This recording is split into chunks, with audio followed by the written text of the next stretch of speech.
चलिए आगे हम पढ़ते हैं रूसी क्रांति। रूसी क्रांति के बारे में ही हम पढ़ रहे थे, जिसमें हमने पार्ट 1 में आप लोगों को पढ़ाया। अभी हम पढ़ेंगे युद्ध और 1917 की क्रांति। जैसे कि आपको दिख रहा होगा, साथ में समझाते जाता हूँ मैं।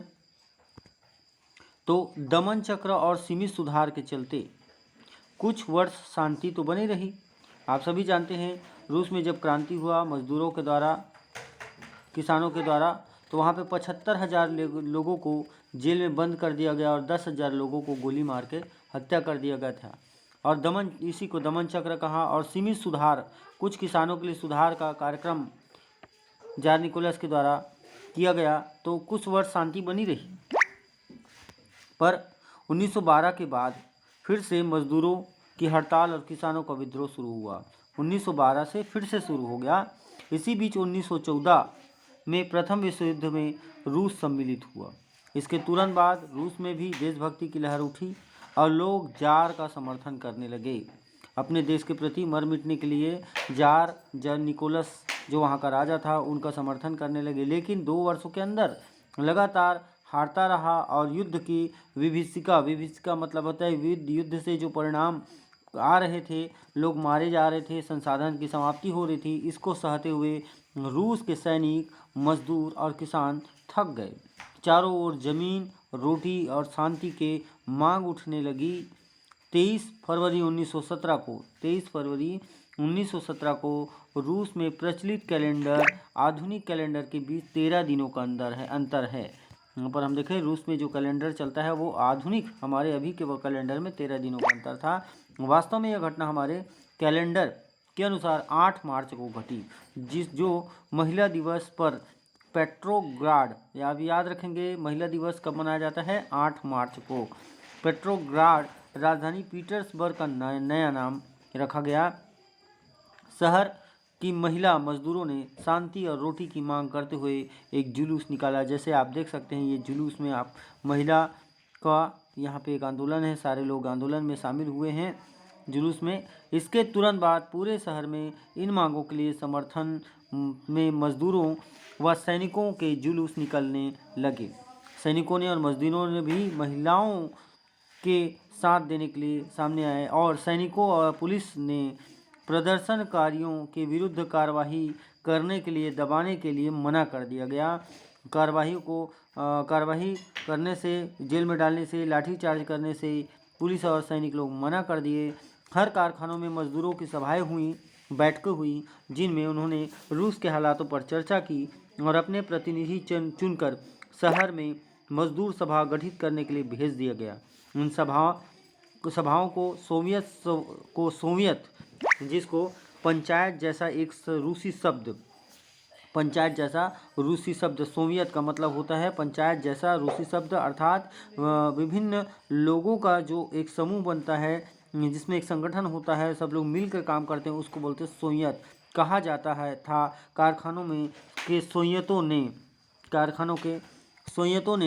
कारखानों का संचालन मालिक से अपने हाथ में ले लिया। वे खुद निर्णय लेते और उनका क्रियान्वयन वो मजदूर का जो संघ है, जो संगठन बना हुआ है, वो यहाँ पे करता था। उनके प्रतिनिधियों से अपेक्षा की थी कि वे सोवियत सदस्यों के विचारों के अनुरूप सोवियत के कारखानों में काम करें, अन्यथा उन्हें बदलकर किसी और को प्रतिनिधित्व किया जाता था। इस तरह पेट्रोग्राड शहर का सोवियत बना। इस तरह सैनिकों ने अपनी अपनी टुकड़ी को सोवियत बनाए और अपने अफसरों को कैद कर दिया या उन्हें सैनिकों को कहे अनुसार चलने पर मजबूर कर दिया।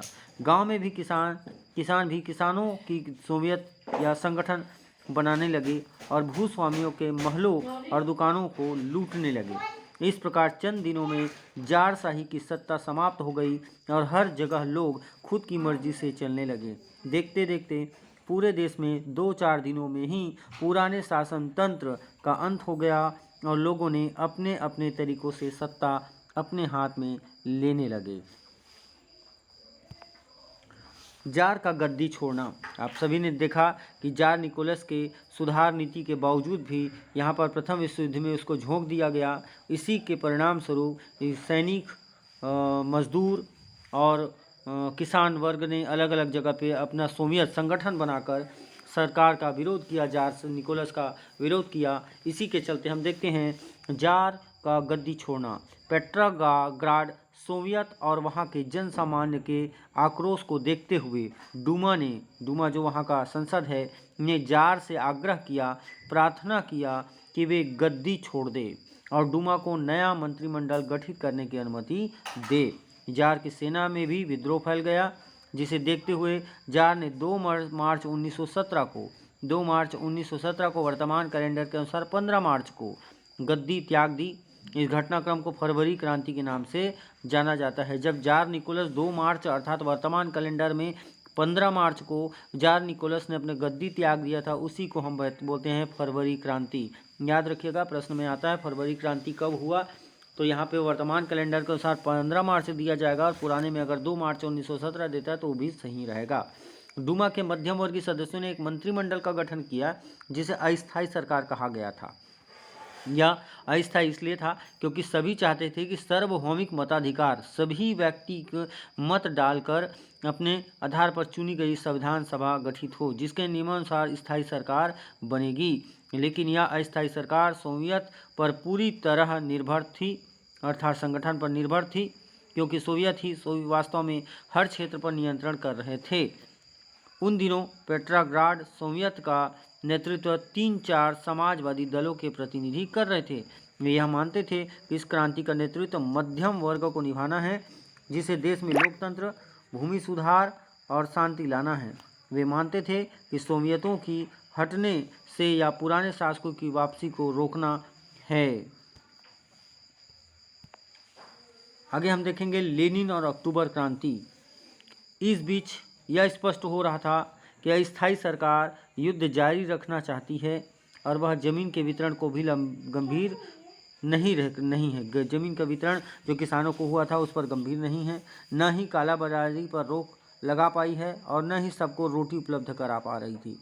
विभिन्न बहाने बनाकर वह संविधान सभा का गठन भी नहीं कर रही थी। इस बीच साम्यवादी व्लादिमीर लेनिन के नेतृत्व में वाली एक पार्टी थी जिसका नाम है बोल्शेविक पार्टी ने मजदूरों व सैनिकों के बीच अस्थायी सरकार के विरुद्ध प्रचार किया और उन्हें उसके खिलाफ विद्रोह करने के लिए उकसाया। किसको उकसाया? मजदूरों को और सैनिकों को। लेनिन का मानना था कि मध्यम वर्ग रूस में कमज़ोर होने के कारण वह लोकतंत्र स्थापित नहीं कर पाएगा और न ही वह किसानों को जमीन दिलवा पाएगा। इसलिए सोवियत, जिनके पास वास्तविक शक्ति थी, को सत्ता हथिया लेना चाहिए और इसका नेतृत्व बोल्शेविक पार्टी को करना चाहिए। शुरू में मजदूर व सैनिक उनके पक्ष में नहीं थे, मगर जैसे जैसे समय बीतता गया और अस्थायी सरकार की कमजोरियां उजागर हुई और तथा युद्ध में हार का सामना करना पड़ रहा था, तो बोल्शेविकों के विचारों को अपनाने लगे। अब हम देखते हैं, पहले हमने देखा था कि किस प्रकार रूस के किसान, मजदूर और सैनिक आपस में जुड़े हुए थे और एक दूसरे की समस्याओं से प्रति सचेत था। इस कारण उनके बीच एक साझा समझ बनना और उसके लिए लड़ना स्वाभाविक था। 7 नवंबर 1917 को बोल्शेविक पार्टी के नेतृत्व में पेट्रोग्राड सोवियत ने अस्थायी सरकार को हटाकर क्रांतिकारी सरकार का गठन किया। अगले दिन पूरे रूस के सोवियतों की सभा में लेनिन ने नई सरकार की घोषणा की और 2 महत्वपूर्ण ऐलान किए। पहला क्या था? शांति संबंधित ऐलान, जिसमें युद्ध विराम और लोकतांत्रिक शांति की अपील की गई।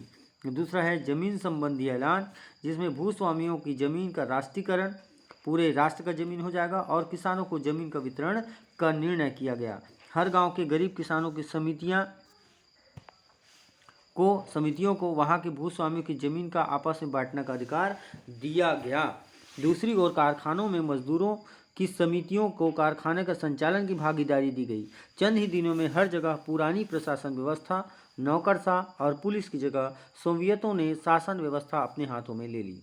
सोवियत शासन ने यह सुनिश्चित करने की कोशिश की कि सभी शहरवासियों को खाने के लिए रोटी और रहने के लिए आवास मिले। इसके साथ ही रूस ने ऐलान किया कि जारशाही के तहत जो भी राष्ट्र रूसी साम्राज्य द्वारा दबाए गए थे वे अब स्वतंत्र हैं और अपनी मर्जी से यह तय कर सकते हैं कि वे रूस के साथ रहना चाहते हैं या स्वतंत्र होना चाहते हैं। इन्हीं में फिनलैंड, लटविया, एस्टोनिया, यूक्रेन जैसे देश इस प्रकार स्वतंत्र हुए जो पहले रूस के अंडर में काम करता थे या वहाँ पे उपनिवेश के रूप में रहते थे। जहाँ तक विश्व युद्ध को समाप्त करने की बात थी, रूस की अपील के बावजूद देश शांति समझौते के लिए तैयार नहीं हुआ। ऐसे में रूस ने जर्मनी से 1918 में एक समझौता करके युद्ध समाप्त किया। अर्थात 1918 में यहाँ पे रूस ने जर्मनी से एक समझौता करके युद्ध से अलग हो गया, लेकिन इस संधि के द्वारा रूस को बहुत अधिक जमीन जर्मनी को देनी पड़ी। यहाँ पर हम देखेंगे और पार्टी और सोवियत संघ का तानाशाह बना।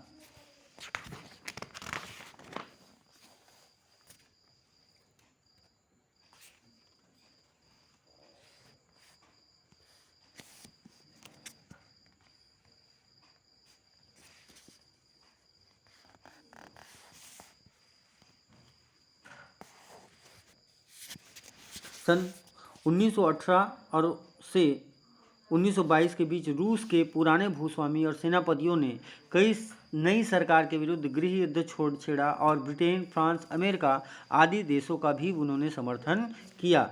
इन देशों की सरकारें यूरोप में साम्यवादी विचारों के फैलाने में घबराई हुई थी, लेकिन 1922 तक रूस की सरकार इन्हें हरा पाई। इसी बीच पुराने साम्राज्य के कई हिस्से जो स्वतंत्र हुए थे अब रूस के साथ हो लिए और यूएसएसआर सोवियत समाजवादी देशों का संघ स्थापना हुआ। आगे हम देखेंगे स्टालिन। 1924 में लेनिन के मृत्यु के बाद जोसेफ स्टालिन ने नेतृत्व संभाली और कुछ ही वर्षों में वह साम्यवादी पार्टी और सोवियत रूस का सर्वशक्तिमान नेता बना। नेतृत्व संभालते ही उसकी नीतियों का विरोध करने वाले कई नेताओं को मार डाला गया। स्टालिन 1953 में अपनी मृत्यु तक सोवियत साम्यवादी पार्टी और सोवियत संघ का तानाशाह बना रहा। अब हम पढ़ेंगे आगे औद्योगिकरण। क्रांति के बाद रूस में सारे बैंकों, कारखानों, खदानों को शासकीय संपत्ति घोषित किया गया और निजी संपत्ति खत्म कर दी गई। अब उनका संचालन राज्य द्वारा किया जाने लगा। 1924 के बाद सोवियत रूस के सामने आर्थिक विकास और औद्योगिकरण की चुनौती थी। युद्ध, क्रांति और गृह युद्ध से ध्वस्त, बुरी तरीके से प्रभावित आर्थिक व्यवस्था को विकास की पटरी पर लाना था। 1928 में सोवियत रूस में नियोजित विकास की शुरुआत हुई। नियोजित मतलब नियम बनाकर एक सही तरीके से योजना बनाकर शुरुआत की हुई, जिसमें औद्योगिकरण पर विशेष जोर था, लेकिन इसके लिए धन और तकनीकी विशेषज्ञों का अभाव था। ऐसे में पहले विदेशों से विशेषज्ञ बुलाए गए और उनकी मदद से उद्योग निर्मित किए गए जाने लगे। जहाँ तक धन और पूंजी का सवाल था, यह किसी विदेशी स्रोत से उपलब्ध नहीं था और रूस को अपने स्रोतों से व्यवस्था करनी थी। इसके लिए जितनी भी बचत उपलब्ध थी उसे उद्योगों में झोंका गया, उद्योगों में लगाया गया। मजदूरों को वेतन कम रखा गया और किसानों पर कर लगाकर अतिरिक्त निवेश की व्यवस्था की गई। यह माना गया कि उद्योगों के विकास के बाद में मजदूरों व किसानों को फायदा मिलेगा। 1928 के बाद रूस में औद्योगिकरण तेज हुआ और इसमें भारी उद्योगों, लोहा इस्पात उद्योग, बिजली, मशीन उत्पाद आदि पर विशेष जोर था। 1940 तक सोवियत एक ताकतवर औद्योगिक देश बन गया। कृषि का सामूहिकरण। 1917 के बाद भूस्वामियों की जमीन किसानों के बीच वितरित की होने से अधिकांश कृषक, वितरित मतलब होता है बांटने से कृषक मध्यम दर्जे के किसान बन गए और कुछ बड़े किसान भी थे, लेकिन खेती के तरीके अभी भी पारंपरिक थे।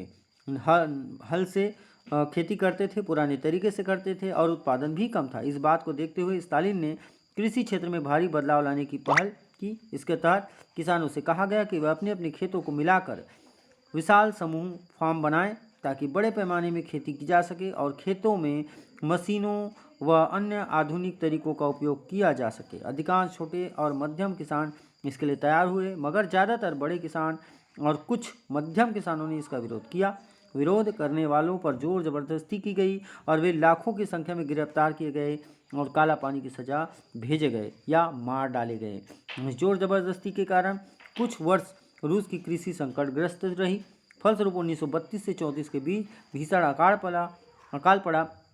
और लाखों लोग भुखमरी के कारण मरे। लेकिन 1936 तक कृषि सामूहिकरण पूरा हुआ और रूस में निजी खेती लगभग समाप्त हो गई। 1937 के बाद कृषि का तेजी से विकास हुआ और वह औद्योगिकरण का फायदा उठाते हुए अपनी उत्पादकता को तेजी से बढ़ा सका। क्रांति के